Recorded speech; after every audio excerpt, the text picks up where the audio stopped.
Mga kasayan, Badja City 100.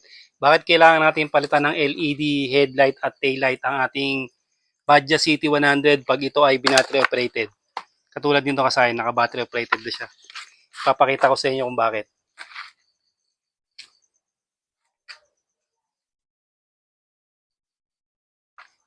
Siya kasayan ha. Naka ano siya, battery operated na to ha. Yung charging niya. Nakapatay lahat ng ilaw.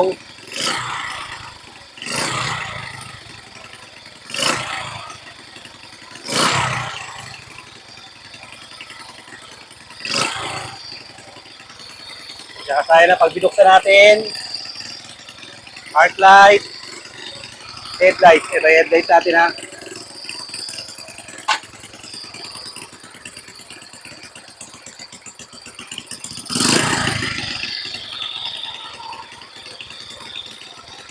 Saka itong ano natin, board natin ha. Ayun siya kasi bumabaksak yung reading natin. Tapos, nahirapan siyang makarecover. Pag pinatay natin, ayan. Saka palang uli siya angat.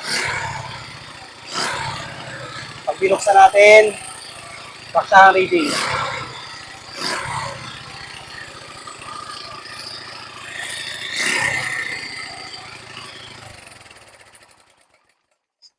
Kasi itong Badja City 100, naka stator drive siya.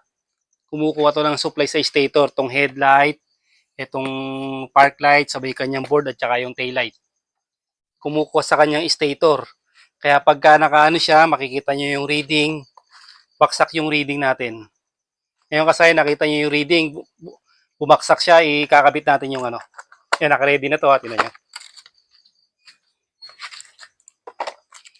Lalagay natin yung LED taillight at saka yung ano,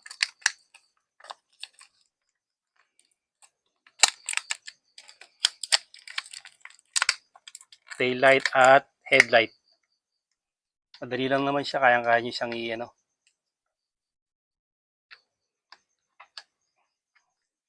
Tapos, ito naman, naka-ready na rin to.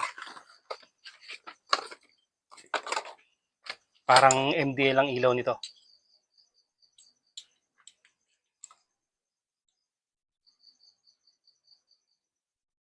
Lalo na to, ano, halogen, kaya mas malakas sa ano, malakas kumonsumo. Okay, tatry na natin para makita nyo na kagad yung pagkakaiba. Kung bakit pag nag-battery operated kayo ng Badja, kailangan yung palitan ng LED.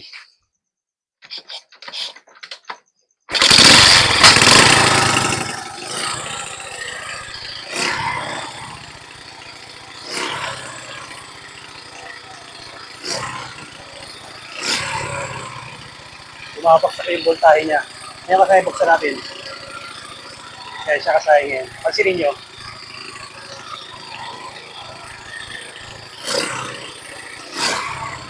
Mabilis siyang ma-recover. Hindi katulad kanina, hindi niya ma-recover kagad. Bukas yung ano natin ha. Bukas yan yan, bukas lahat. Pansinin nyo. Ayan yung pagbabukas yan, napakabagal.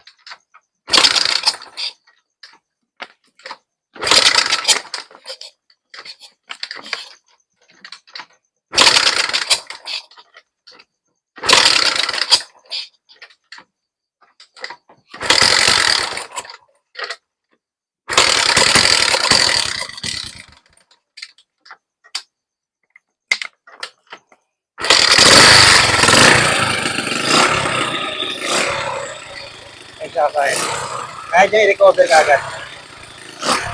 Umaangat siya kagad. Pag patay, akit kagad siya.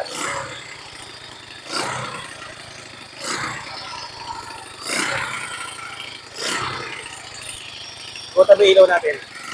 Sa likod.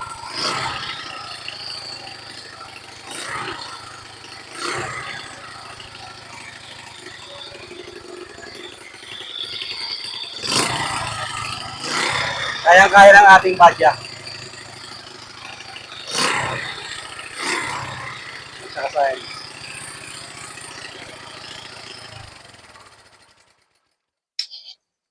Yun ang dahilan kasayang kaya kailangan natin siyang palitan ng LED headlight. Ito yon, white yellow. White yellow yan ha. Marami tayong pinagkakabila nito kasi matibay ito, subok na. Tsaka maliwanag. Tapos, yung taillight natin. Yan, yung taillight natin, LED rin siya. Ganyan lang gawin nyo kasayan para kayang-kaya siya ng battery. Huwag kayong magba-battery operated kung stock pa rin yung gagamitin nyo. Kasi sigurado malolobat kayo. Yan ang dahilan kung bakit pag nag-battery operated, nalolobat na yung motor. Kasi nga, hindi na siya stator drive. Dito na siya kumukuha sa battery sa battery na siya kumukonsumo kaya nalolobat tayo.